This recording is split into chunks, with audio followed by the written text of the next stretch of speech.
யானை திருவிழா நிகழ்ச்சியை தொடங்கி வைத்திருக்கிறோம். குறிப்பாக இந்த யானை திருவிழா நிகழ்ச்சியை வாலண்டரி அசோசியேஷன்ஸ், அதாவது சமூக ஆர்வலர்கள், அவர்கள் இந்தியா முழுவதும் இருப்பவர்கள், டெல்லி மற்றும் பல்வேறு பகுதிகளிலே இருப்பவர்களெல்லாம் இணைந்து நடத்திய இந்த விழாவை துவக்கி வைப்பதற்கு எனக்கு வாய்ப்பு கொடுத்திருக்கிறார்கள். இன்றும் நாளையும் இந்த நிகழ்ச்சி நடைபெறுகிறது. இந்த இன்றும் நாளையும் நடைபெறுகிற இந்த நிகழ்ச்சியில் யானைகளை எப்படி வனத்திலே பாதுகாப்பது, அவைகளுக்கு எப்பொழுது ஆபத்து வராமல் தடுப்பது என்பதை பற்றி அவர்கள் விவாதிக்க இருக்கிறார்கள்.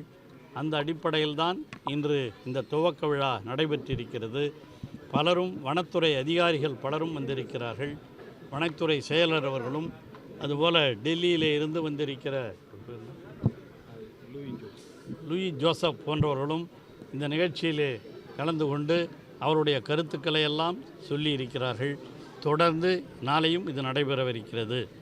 ஆகவே யானை மட்டுமல்ல, தமிழகத்தில் இருக்கிற அனைத்து வனவிலங்குகளும் பாதுகாக்கப்பட வேண்டும் என்பதுதான், இயற்கையையும் பாதுகாக்க வேண்டும், வனவிலங்குகளையும் பாதுகாக்க வேண்டும் என்பதுதான் நம்முடைய தமிழக முதலமைச்சர் தளபதி அவர்களுடைய பல்வேறு நடவடிக்கைகள் எடுத்து கொண்டிருக்கிறார்கள். அவைகளிலிருந்து இந்த காட்டுப்பகுதிகளிலே இருந்து அவைகள் வெளிவராமலும் மக்கள் உள்ளே செல்லாமலும் இருப்பதற்காக மின் வேலிகளை எல்லாம் கூட அமைத்து அவைகளெல்லாம் சிறப்பாக செயல்படுவதற்கு ஏற்பாடுகளை தமிழக முதலமைச்சர் அவர்கள் இந்த 2022 பல்வேறு திட்டங்களை உருவாக்கி செய்திருக்கிறார்கள். யானைகள் காப்பகம் என்ற 5 காப்பகங்களையும் இங்கே உருவாக்கி இருக்கிறார்கள். ஆகவே அனைத்து வனவிலங்குகளையும் பாதுகாக்க வேண்டியது நம்முடைய கடமை, பொறுப்பு.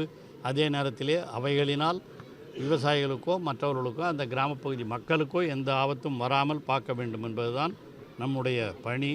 அந்த மாதிரி தான் இப்போ சமீபத்தில் கூட ஜெர்மனியில் இருந்து வந்த ஒருவர் வால்பாறை பகுதியில் அவர் தாக்கப்பட்டு அவர் இறந்திருக்கிறார். அவரை வனவிலங்கு அதிகாரிகள் போவனான்னு சொல்லியிருக்கிறாங்க. இருந்தாலும் அவர் அதை மீறி சென்றதனுடைய விளைவாக அந்த விபத்து நடைபெற்றிருக்கிறது.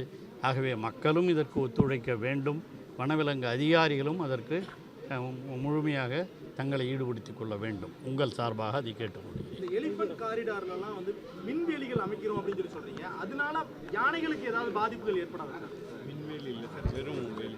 அங்கே யானைகளுக்காக வைக்கிறது வேலிகள்.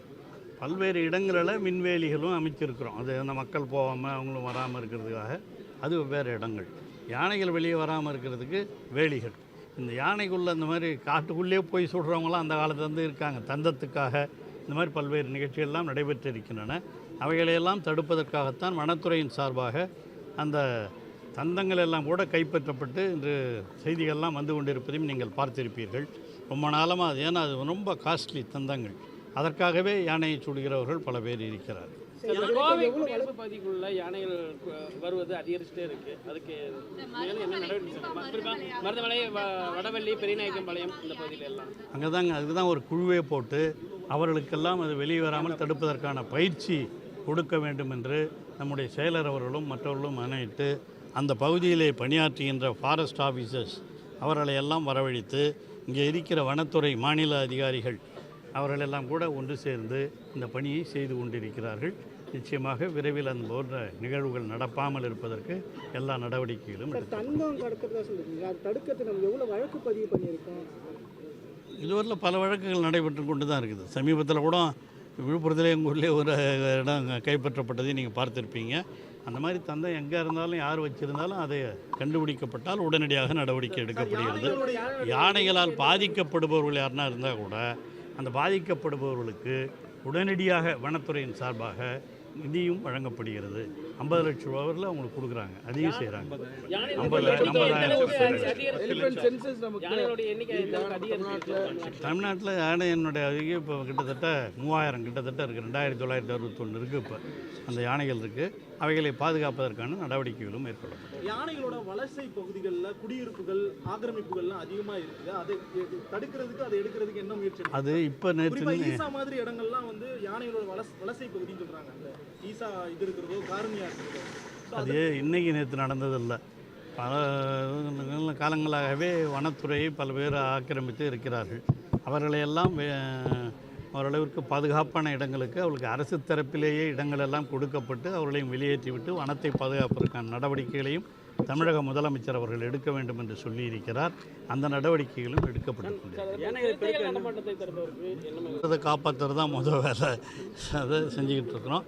அதுவும் உங்களுக்கு தெரியாதில்ல, யானைகளில் இந்த தாய் யானை இருக்குது பாருங்கள், அது முன்னால் தான் அந்த யானை குட்டிகள்லாம் சுற்றி சுற்றி வரும். தாய் யானைகள் தான் மெயினாக, அவைகளோடு தான் எல்லாம் இருக்கும்.